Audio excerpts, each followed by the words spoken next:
ടൊവിനോ തോമസിനെ നായകനാക്കിയിട്ട് ഡിജോ ജോസ് ആൻ്റണി സംവിധാനം ചെയ്ത സിനിമയാണ് പള്ളിച്ചട്ടമ്പി. ഇതൊരു പഴയ കാലഘട്ടത്തിലെ സിനിമയാണ്. അതായത് വിമോചന സമരം, പോലീസിൻ്റെ വെടിവയ്പ്പ്, EMS മന്ത്രിസഭ താഴെ വീണ ആ ഒരു കാലഘട്ടം. അതിൽ ഈ വിമോചന സമര സമയത്ത് ഈ കമ്മ്യൂണിസ്റ്റ് പാർട്ടി അമേരിക്കയുടെ CIA ഒക്കെ ബന്ധമൊക്കെ പറഞ്ഞിട്ടുണ്ടായിരുന്നു. ഇതിൽ വേറെ എന്തൊക്കെയാണ് കാണിക്കുന്നത്, എന്താണെന്ന് സംവിധാനം തന്നെ അറിയാം, എനിക്ക് മനസ്സിലായിട്ടില്ല. അത് KGF ഒക്കെ കയറി പറഞ്ഞിട്ടുണ്ട്. ഈ പടം സ്വാഭാവികമായിട്ട് ഒരു സാധാരണക്കാർ, പാവപ്പെട്ടവർ അവർ അടിച്ചമർത്തപ്പെടുമ്പോൾ അവരുടെ കണ്ണീര്, അവരുടെ വിഷമം കാണുമ്പം നമുക്ക് അവരുടെ കൂടെ നിന്നിട്ട് ഒരു വേവ് വരണം. അത് ഈ സിനിമയിൽ കിട്ടുന്നില്ല. കാരണം ഇത് മൊത്തം ഇതിൻ്റെ ഡയലോഗ്സും അതിൻ്റെ സിറ്റുവേഷനൊക്കെ ഫുള്ള് ഒരു നാടകീയമായിട്ട് ചെയ്തു വെച്ചിട്ടുണ്ടാണ്. ആ ഒരു കണക്ഷൻ നമുക്ക് കിട്ടാതെ. അത് മാത്രമല്ല, ഒരുപാട് സിനിമയിൽ കണ്ട ക്ലീശ രംഗങ്ങൾ. അതായത് ഈ സിനിമയിൽ ടൊവിനെ കൊണ്ടുവരുമ്പോൾ തന്നെ ഈ സിനിമ എങ്ങോട്ടാണ് പോകുന്നത്, ടൊവിനോയുടെ ക്യാരക്ടർ ചേഞ്ച്, ഇതൊക്കെ എങ്ങോട്ട് പോകും എന്നുള്ളത് നമുക്ക് പ്രഡിക്റ്റബിളാണ്. സീൻ ബൈ സീൻ പ്രഡിക്റ്റബിളായിട്ട് വരുന്നുണ്ട്. അതിൻ്റെ കൂടെ ഈ പറയുന്ന ഒരു ആർട്ടിഫിഷ്യൽ, അതായത് വിജയരാഘവൻ്റെ ക്യാരക്ടർ പോലും വന്ന് നിന്നിട്ട് സംസാരിക്കുമ്പോഴേക്കും ഒരു ആർട്ടിഫിഷ്യാലിറ്റി.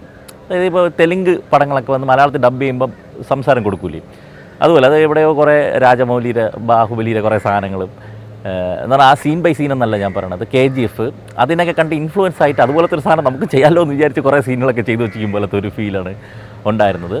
ഇപ്പോൾ ഒരു പള്ളിക്കാർക്ക് കമ്മ്യൂണിസ്റ്റ് പാർട്ടി വളർന്നതിൽ പ്രശ്നമുണ്ട്. അപ്പോൾ അതിനെതിരെ ഒരു ആൾ വേണം എന്നുള്ള സെറ്റപ്പിലാണ് ടൊവിനോ വരുന്നത് പള്ളിച്ചട്ടമ്പിയായിട്ട്. ടൊവിനോ ത്രൂ ഔട്ട് നല്ല ഫിസിക്കും നല്ല പെർഫോമൻസും ഒക്കെ കൊള്ളാം. ഫൈറ്റ് സീൻസിലായാൽ പോലും ഫൈറ്റ് ഇടിച്ചാൽ മറ്റേ പറന്നു പോണ സാധനം തന്നെ. എന്നിരുന്നാലും ടൊവിനോയും ബാബുരാജൊക്കെ നിൽക്കുമ്പോൾ അവർക്ക് സൈസ് ഉള്ളതുകൊണ്ട് നമുക്കതൊരു പ്രശ്നം വരുന്നില്ല. പടം ഭയങ്കര ഹൈ, മറ്റേ വിഷ്വലി സാധനം ഭയങ്കര ഇതായിട്ടൊക്കെ എടുത്തു വെച്ചിരിക്കുന്നത്. പ്രൊഡക്ഷൻ ക്വാളിറ്റി നന്നായിട്ട് തന്നെ ഉണ്ട്. ആർട്ട് കുറച്ചുകൂടിയൊക്കെ നന്നാക്കാൻ, ചിലയിടത്തൊക്കെ CGIയും AI ഒക്കെ നമുക്ക് ബസ്സൊക്കെ വാടുന്ന സാധനങ്ങളൊക്കെ കാണുമ്പോൾ നമുക്ക് കളിപ്പാട്ടം പോലെയൊക്കെ അങ്ങനത്തെ ഒരു പ്രശ്നങ്ങളൊക്കെ ഉണ്ട്. അതുകൊണ്ട് ആർട്ടൊക്കെ കുറച്ചുകൂടി നന്നാക്കരുത്. പക്ഷേ ബാക്കി ജെയ്ക്സ് ബിജോയുടെ ആസ് യൂഷ്വൽ സ്കോർ പരിപാടി എവിടെയോ ബാഹുബലിയും പുള്ളിയും ഉപയോഗിച്ചിട്ടുണ്ട് ഒക്കെ ഉണ്ട്. എന്നിരുന്നാലും ഈ പറഞ്ഞ സീൻ ബിൽഡ് ചെയ്ത് വെച്ചിരിക്കുന്നത് എവിടെയൊക്കെ ഒരു ആർട്ടിഫിഷ്യാലിറ്റി ഫീൽ ചെയ്യുന്നതുകൊണ്ട് തന്നെ എനിക്ക് മൊത്തത്തിൽ പടം തീരാറായപ്പോഴൊക്കെ തന്നെ ഇവിടെ ഒന്ന് തീർക്കട എന്നുള്ളൊരു ഫീലാണ് ഉണ്ടായത്. എന്നാൽ കുറച്ച് നല്ല ഡയലോഗ്സും കാര്യങ്ങളൊക്കെ അവിടെ ആയിട്ട് വരുന്നുണ്ട് താനും. കുറേ ഡയലോഗ്സൊക്കെ ഈ പറഞ്ഞ ഇതിൻ്റെ പ്രശ്നം ഞാൻ ഒരു എക്സാമ്പിൾ പറയുന്നത്, ഇപ്പോൾ നമ്മൾ എന്തൊക്കെയാണ് ഈ കൊച്ചു കേരളത്തിൽ നടക്കുന്നത്, എങ്ങനെ ഒരു ഡയലോഗ് നമ്മൾ കേട്ട് കഴിഞ്ഞാൽ അത് പെട്ടെന്ന് ആശ്ചര്യനെ നമുക്ക് ഓർമ്മ വരുള്ളൂ.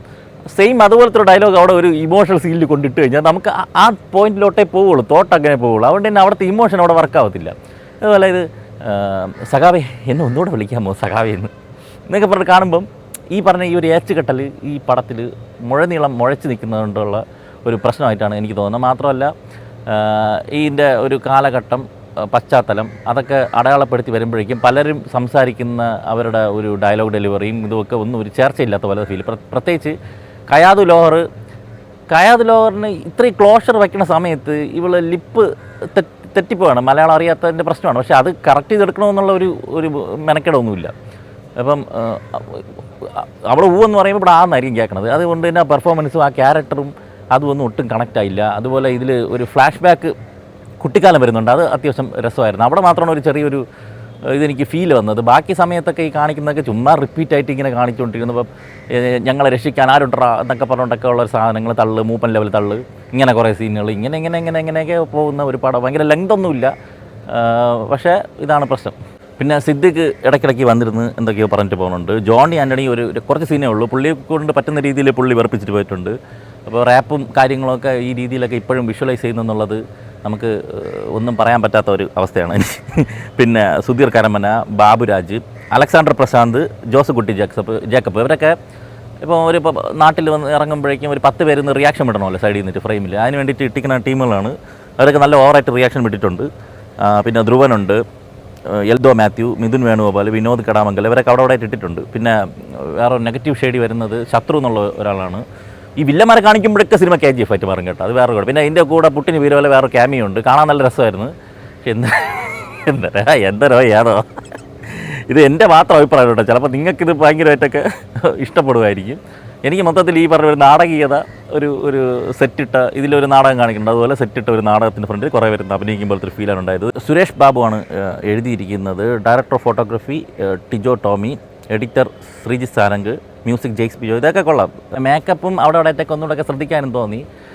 ആകെ മൊത്തത്തിൽ പറഞ്ഞാൽ ഇതാണ് ഒരു പള്ളിച്ചട്ടമ്പി എന്നുള്ള സിനിമ കാണാൻ പോയപ്പോഴേക്കും നമുക്ക് വേറെ ഒരു കറിയൊന്നും ഇല്ലാത്ത സമയത്ത് അഡ്ജസ്റ്റ് ചെയ്ത് കഴിക്കാൻ പറ്റുന്ന രീതിയിലുള്ള ഒരു ഉള്ളിച്ചമ്മന്തിയായിട്ടാണ് ഈ പടം എനിക്ക് ഫീൽ ചെയ്തത്. എന്തരാ വരട്ടെ.